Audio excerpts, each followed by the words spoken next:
Welcome to current शिक्षा। I hope आप सभी लोग बहुत अच्छे होंगे और आपकी तैयारी भी बहुत अच्छी चल रही होगी। आज इस वीडियो में हम लोग 13 जून 2024 का करंट अफेयर्स शॉर्ट नोट्स के माध्यम से रिवीजन करने वाले हैं। अगर आप लोग इसका पीडीएफ चाहते हैं तो हमारे टेलीग्राम को ज्वाइन कर लें, जिसका लिंक डिस्क्रिप्शन बॉक्स में दिया गया है। आइए शुरुआत करते हैं। पहला क्वेश्चन है, विश्व खाद्य सुरक्षा दिवस 2024 कब मनाया गया है? तो वर्ल्ड फूड सेफ्टी डे 7 जून को मनाया गया है। 2018 में इसकी शुरुआत हुई थी। 2024 के लिए इसकी थीम है food security prepare for unexpected. World food day 16 अक्टूबर को मनाया जाता है। 16 अक्टूबर 1945 को FAO यानी कि फूड एंड एग्रीकल्चर ऑर्गेनाइजेशन की स्थापना हुई थी और इसका मुख्यालय रोम, इटली में स्थित है। वर्ल्ड यहाँ पर फूड सिक्योरिटी एक्ट जो है 2013 में आया हुआ था।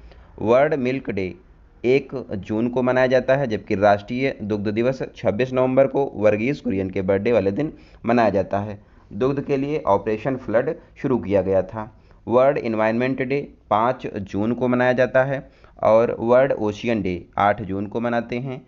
वर्ल्ड ब्लड डोनर डे 14 जून को मनाया जाता है और इस दिन कार्ल लैंडस्टीनर का बर्थडे होता है। इसी के लिए जो है वर्ल्ड ब्लड डोनर डे मनाया जाता है। कार्ल लैंडस्टीनर ने ब्लड ग्रुप A, B और O दिया हुआ था।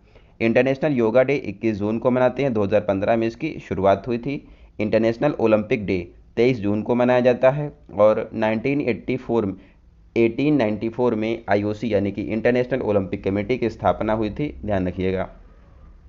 दूसरा क्वेश्चन है, दुनिया की दूसरी सबसे मूल्यवान कंपनी का खिताब किसने हासिल किया है? तो यहाँ पर विश्व की सबसे मूल्यवान कंपनी, पहला स्थान माइक्रोसॉफ्ट कंपनी का है, USA की है और इसकी जो नेटवर्थ है ये हो जाएगी $3.14 ट्रिलियन। और दूसरे नंबर पर जो है एनवीडिया कंपनी है, ये भी USA की है और ये सेमीकंडक्टर का निर्माण करती है। तीसरा स्थान जो है एप्पल कंपनी का है। अब कुछ इंपॉर्टेंट इंडेक्स है जिसमें भारत की रैंक देख लेते हैं। भारत की रैंक 126 जो है पीस इंडेक्स और हैप्पीनेट इंडेक्स दोनों में है। प्लास्टिक मिसमैनेजमेंट में भारत दूसरे स्थान पर है और चीन पहले स्थान पर है। यूनिकॉर्न के मामले में भारत तीसरे स्थान पर है, USA पहले और चीन दूसरे स्थान पर है। फायर पावर इंडेक्स में भारत 4th स्थान पर है। साइबर क्राइम इंडेक्स में भारत 10th स्थान पर है। करप्शन परसेप्शन इंडेक्स में भारत 93 नंबर पर है। यात्रा एवं पर्यटन में भारत 39 नंबर पर है। हंगर इंडेक्स में भारत की रैंक 111 है। जेंडर इनइक्वालिटी इंडेक्स जो कि UNDP के द्वारा जारी किया जाता है, इसमें भारत 108 नंबर पर है। HDI यानी कि ह्यूमन डेवलपमेंट इंडेक्स में भारत 134 नंबर पर है। प्रेस फ्रीडम इंडेक्स में भारत 159 नंबर पर है। Press freedom index reporters without border के द्वारा जारी किया जाता है और ये फ्रांस की संस्था है। जेंडर गैप इंडेक्स में भारत 127 नंबर पर है, ध्यान रखिए। नेक्स्ट क्वेश्चन है, भारत की पहली एस्ट्रो टूरिज्म पहल नक्षत्र सभा कहाँ आयोजित हुई है?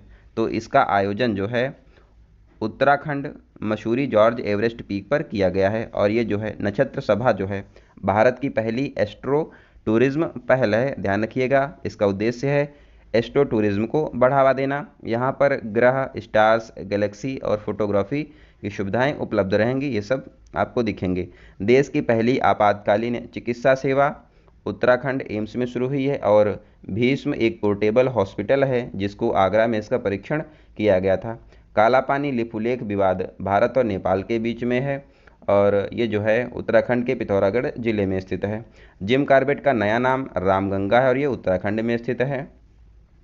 हाल ही में UCC बिल पारित किया है उत्तराखंड ने, ध्यान रखिए, पहला राज्य बना जिसने यूनिफॉर्म सिविल कोड बिल को लागू किया है। चौथा क्वेश्चन है, हाल ही में 10 ट्रिलियन रुपए का आंकड़ा पार करने वाला देश का पहला म्यूचुअल फंड हाउस कौन सा है? तो हाल ही में जो है SBI म्यूचुअल फंड जो हाउस है और इसकी टैगलाइन है पार्टनर फॉर लाइफ, ये जो है भारत का पहला 10 ट्रिलियन रुपए पार करने वाला बना है। देखो, 1 मिलियन में 10 की पावर 6 होता है, 1 बिलियन में जो है 10 की पावर 9 होता है और ट्रिलियन में 10 की पावर 12 होता है, ध्यान रखिए। इंपीरियल बैंक जो है 1921 में यहाँ पर बनाई गई थी, bank of Bengal, bank of Madras और बैंक ऑफ बॉम्बे को मिलाकर। इसी को जो है गोरेवाला समिति की सिफारिश पर 1955 में SBI बना दिया गया था। SBI का हेडक्वार्टर नरीमन पॉइंट मुंबई में स्थित है। इलेक्टोरल बॉन्ड जो हैं SBI को अधिकृत किए गए थे और सुप्रीम कोर्ट ने जो है इस पर बैन लगा दिया है। भारतीय बीमा विनियामक संस्था IRDAI का हेडक्वार्टर हैदराबाद में स्थित है। भारत में सर्वप्रथम राष्ट्रीयकरण जो है 1 जनवरी 1949 को आरबीआई का किया गया था और 1969 में 14 बैंकों का राष्ट्रीयकरण हुआ था और 1980 में 6 बैंकों का राष्ट्रीयकरण किया गया था। पांचवा क्वेश्चन है, किस राज्य के पक्षी अभयारण्य नागी और नकटी को रामसर सूची में शामिल किया गया है? तो हाल ही में जो है रामसर सूची में 2 स्थल शामिल किए गए हैं, बिहार के हैं। रामसर की बात की जाए तो ये ईरान का एक शहर है और ईरान में कैस्पियन सागर के किनारे ये बसा हुआ है। रामसर कन्वेंशन जो है 2 फरवरी 1971 को हुआ था और ये प्रभावी हुआ था 1975 में। भारत रामसर कन्वेंशन में 1982 में शामिल हो गया था। विश्व में सर्वाधिक रामसर स्थल यूके में हैं और ये हैं 175 रामसर साइट। हाल ही में जो है नागी पक्षी अभयारण्य और नकटी यहाँ पर बिहार के जो है इनको शामिल किया गया है। भारत में वर्तमान में रामसर साइट की संख्या 82 हो गई है। सर्वाधिक रामसर साइट तमिलनाडु में 16 हैं और उत्तर प्रदेश में 10 हैं, ध्यान रखिए। अब बात कर लेते हैं यूनेस्को वर्ल्ड हेरिटेज, जो कि भारत में 42 हैं। 34 यहाँ पर कल्चरल हैं, 7 नेचुरल हैं और 1 मिक्स है कंचनजंगा। और नवीनतम जो हैं यूनेस्को वर्ल्ड हेरिटेज साइट में 39 नंबर रामप्पा मंदिर, काकतेश्वर मंदिर इसको कहा जाता है, 39 नंबर का था। 40वां नंबर धौलावीरा का है और 41वां नंबर शांति निकेतन वेस्ट बंगाल का है यूनेस्को वर्ल्ड हेरिटेज साइट। और 42वां नंबर है होयसल मंदिर कर्नाटक में है, 42वें नंबर के यूनेस्को वर्ल्ड हेरिटेज साइट हैं, ध्यान रखिए। और अमूर्त विरासत जो है 15 है वर्तमान में भारत में। नवीनतम जो है गरबा डांस था, गुजरात का है और 14 नंबर का दुर्गा पूजा वेस्ट बंगाल का है, ध्यान रखिए। बायोस्फीयर रिजर्व की बात की जाए तो यहाँ पर भारत में 18 हैं और यूनेस्को में 12 शामिल हैं। नवीनतम जो है 12वां यूनेस्को में शामिल है मैप प्रोग्राम में, वो है पन्ना मध्य प्रदेश का है और पहला जो था वो नीलगिरी था। मॉन्ट्रेक्स रिकॉर्ड जो है ऐसे स्थल जहाँ पर संवेदनशीलता और कमी खतरा ज़्यादा होता है, ये भी रामसर साइट के अंदर ही आते हैं। मॉन्ट्रेक्स रिकॉर्ड में यहाँ पर शामिल 2 हैं यहाँ पर केवलादेव भरतपुर वेटलैंड और लोकटक झील मणिपुर की जो हैं ये मॉन्ट्रेक्स रिकॉर्ड में शामिल हैं, ध्यान रखिए।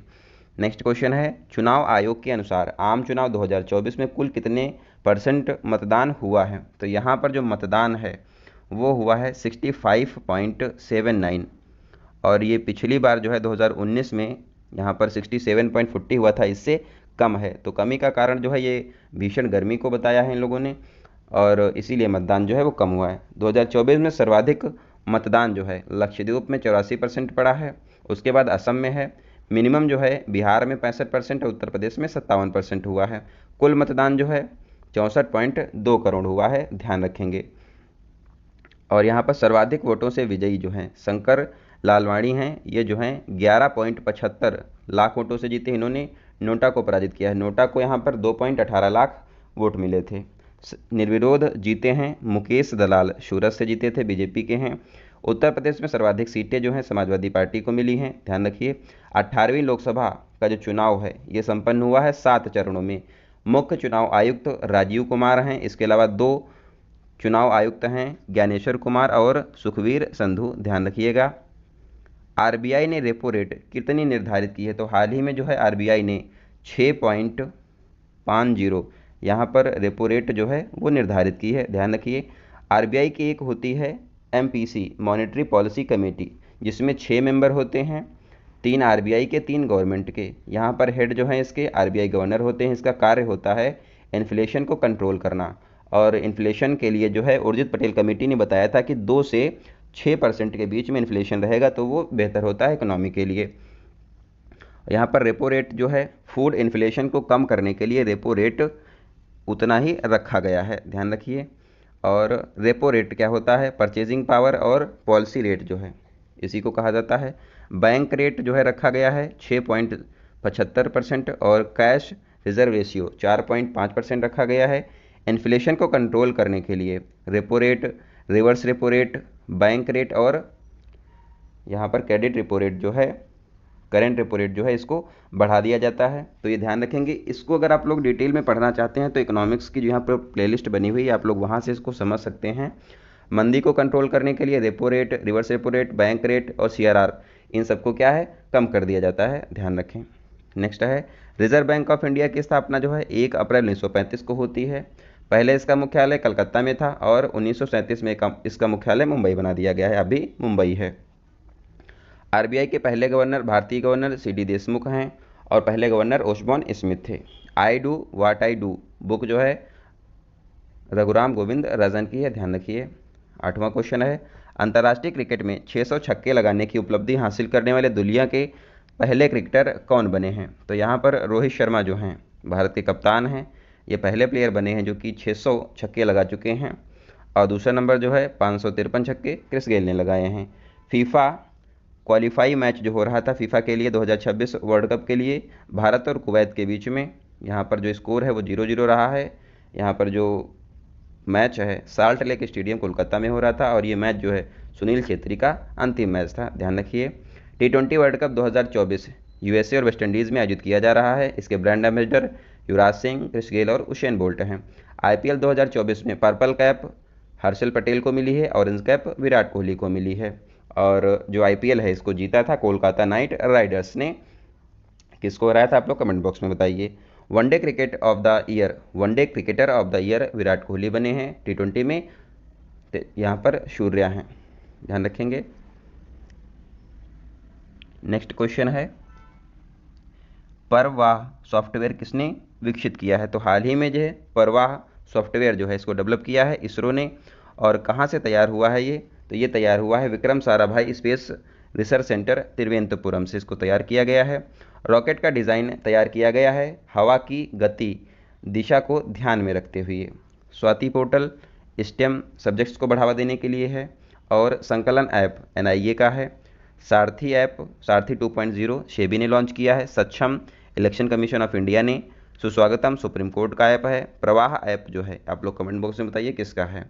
नेक्स्ट क्वेश्चन है, Dilip Bose life time achievement पुरस्कार से किसे सम्मानित किया गया है? तो हाल ही में नरसिंह जो हैं नरसिंह, इनको ये टेनिस के कोच हैं, इनको जो है Dilip Bose life time achievement award दिया गया है। दिलीप बोस जो हैं टेनिस के प्लेयर थे और ये अवार्ड जो है नरसिंह को दिया गया है। शुरू हुआ था 2000 में। इनामी राशि यहाँ पर 50,000 रुपये है। पहली बार महिला tennis life time achievement award Rohini Lokhande को दिया गया और ये टेनिस की टीचर हैं। कर्नल सीके नायडू अवार्ड जो है रवि शास्त्री और फारूक इंजीनियर को दिया गया है। मेजर ध्यानचंद्र पुरस्कार 2023 सात्विक और चिराग जो हैं बैडमिंटन के प्लेयर हैं इनको मिला है। सो आई होप आपको ये क्लास अच्छी लगी होगी। इसका पीडीएफ आपको टेलीग्राम ग्रुप में मिल जाएगा, आप लोग उसको ज्वाइन कर लें। मिलते हैं अगली वीडियो में, तब तक आप लोग अपना ध्यान रखें, पढ़ते रहें। धन्यवाद, जय हिंद।